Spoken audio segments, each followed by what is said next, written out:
Good afternoon and good weekend, beautiful, blessed beings. This is Bless. And now I wish to make a discussion about the advantages and the disadvantage of being a dual citizen. So before I start, I wish to say a disclaimer that, you know, I'm not a legal expert, so may just want to take my advice as reference because it depends. It really depends on the situation that you have. It would be much better if you ask for more advice from a legal expert.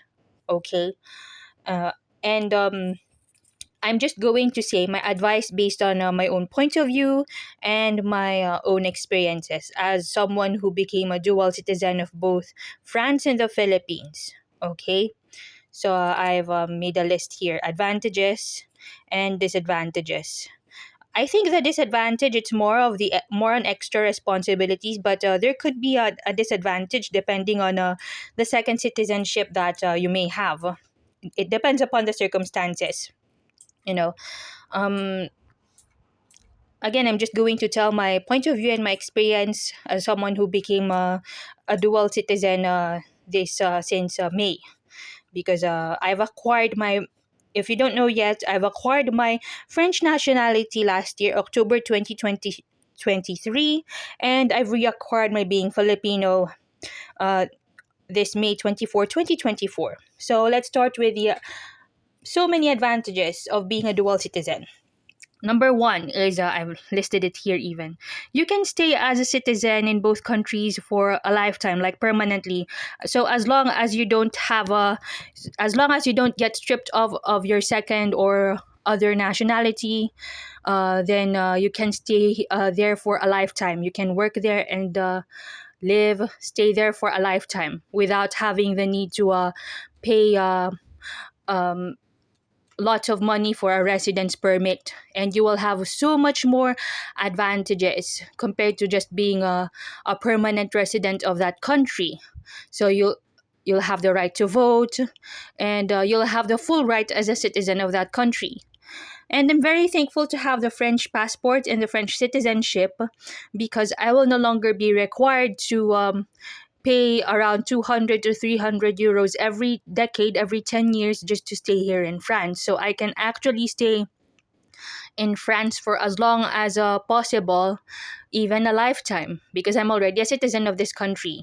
And renewing my French identity card or my carte nationale d'identité, right there. I just covered the information with my carte electoral. I can just renew that for free. Okay. And that's the advantage. Basically, you can stay on both countries for as long as you want. I can stay in the Philippines without having the need to go to the Bureau of Immigration there and pay a tourist visa or pay for a visa because I've regained my Philippine nationality. And I can stay for as long as I want to in France as a citizen. Okay, for as long as I want to as well. That's a very good advantage. And the great advantage about this is that since this is they're within the European Union European, I can also and because I am also now not just a citizen of France but a citizen of Europe, which I think is much better, I can stay within a Schengen area for as long as I can because I have freedom of travel, not just in France, but around its neighboring countries within the Schengen area, such as Germany, Spain, Portugal, Belgium, Luxembourg. As long as they're within the Schengen area, I can also live there if it's even possible for me, without having the need to pay for a resident permit because Europeans can move to another European country as long as it's within the Schengen area. That's the excellent thing about that, which in my case, it's even much better because there's freedom to travel, freedom of movement rather. I think that's the exact term, freedom of movement, freedom to work there. For example, I can even work in Belgium, in Spain, in Germany, as long as it's within the Schengen area, without having the need to worry about, you know, uh, documents and stuff like that, or having the need to pay money just to stay within the European Union, because I'm already a citizen. All I need is to pay for the passport, because here the carte d'identité, or the national ID card, is free. That's the very good thing. Second, is the pride of representing both countries, a best of both worlds. So I can proudly say on social media that I am a Filipina French, even though I honestly don't have French blood. But I'm a Tagalog Ilocana of Chinese and even Spanish ancestry, if I can't be mistaken, as far as I know. But I became naturalized anyway, so I have the legal right to consider myself a French, because I am French. As long as I'll stay as a French citizen, then I'm French. You know, the pride of representing both cultures, even though culturally they're not the same, but the pride of representing both. So I also think that in international contest, I can represent either one of the two, because I can represent the Philippines. I can also represent France, because I'm a dual citizen, if given the chance, though. You know, and number three, you know, you can have a stronger passport if a passport is stronger than the other one. Yes. So again, I'm very thankful that this country, the Philippines, allows dual or even multiple citizenships, because I asked the Philippine Embassy again for an inquiry if they ask for a third citizenship. What if, for example, I have a third citizenship? Will I be obliged to go through an oath of allegiance again? They told me it depends on the third citizenship. I just asked that out of curiosity. So they don't just, I think they don't just accept dual citizenship, or maybe multiple even. That's why I love this so much. And this one gives me the freedom to travel to more countries. But this one, the Philippines, the Philippine passport is stronger in East Asia, or Southeast Asia rather. So if I'm going to travel in Southeast Asia, I'm going to use the Philippine passport. But for the rest of the world, it's going to be the French one. I love both, okay? I love both very much. Yes.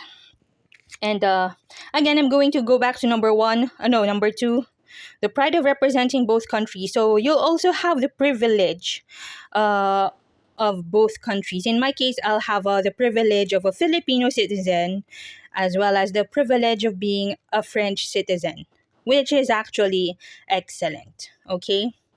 You know, and I'm happy because I can stay in both countries.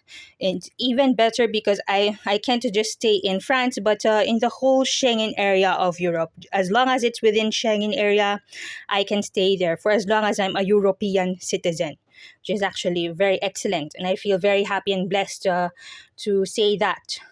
Yeah, actually, if given the chance to, for example, if a specific country, European countries in Schengen area, if given the opportunity, I can work and live there. Even though nowadays living in Europe can be expensive too, but you know, it gives more opportunities. That's why I think it's very good to have you know, European citizenship as well, because of the Schengen area, which I really find very good, and I'm happy about that. And the disadvantages, or I would say extra responsibilities, but it can be a disadvantage. It depends. It's a case to case basis. Number one is possible dual taxation. It depends. So I got this again because in here I'm going to read what's on this paper. Okay. What is the effect of dual citizenship on the payment of income taxes? So under Republic Act of number 8424, this one, what I'm reading right now, is applicable for Filipinos who have a dual citizenship in the US. Because as far as I know, the US uh, has citizenship tax, meaning that if you work outside of the US, you'll still be obliged to pay taxes to the US state. Please correct me if I'm wrong. That's based on what I've learned from several sources on YouTube. So, under Republic Act 8424, only income derived from the Philippines are taxed by the Philippine government. In 1976, however, the Philippines and the United States of America signed a treaty on taxation in order to avoid double taxation for Filipinos who derive income from the United States and for Americans who derive income from the Philippines. Under this treaty, taxes paid in the Philippines may be credited in the United States and vice versa. The Philippine government is expected to forge similar arrangements with other countries in the light of the enactment of the Citizenship, Retention, and Reacquisition Act of 2003. This one here, the Citizenship, Retention, and Reacquisition Act of 2003, it's the oath of allegiance that I've done before. That's what I went through so that I can reacquire my being Filipino. Okay?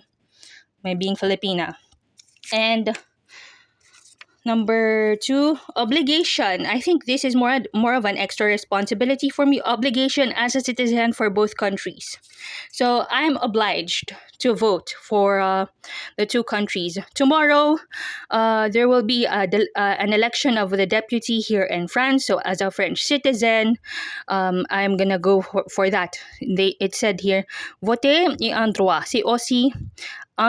C'est aussi un devoir civique. So voting is a right. It's also a civic obligation, something like that. So and as far as I know, on May 2025, I'll probably go back here because they registered me as an overseas voter. So once the senatorial election in May 2025 in the Philippines happens, I might go back here. I might go back here to vote because I'm registered as an overseas Filipino voter. So and also you'll be obliged to number three, needing to master a third or fourth language, if applicable. Sorry about my handwriting if it's not that beautiful. In my case, I have to master French because I'm already a French citizen. It depends on your second citizenship. You might need to learn another language so that and to master it as well. Because of course, how can you live properly as a citizen if you can't understand the native language of a country where you're at, right? So j'ai toujours étudié la langue française. Ou parfois, au moins, j'étudie parfois. Au moins. Yeah, that's it. So if you have any comments or questions regarding my own personal experiences and point of view regarding the advantages and the disadvantages of being a dual citizen, please comment down below. If you want these types of comments, please give this video a like, pretty please share, and pretty please subscribe. I hope this video was helpful. I hope you have a wonderful day. Stay beautiful, stay healthy, blessed be. Bye!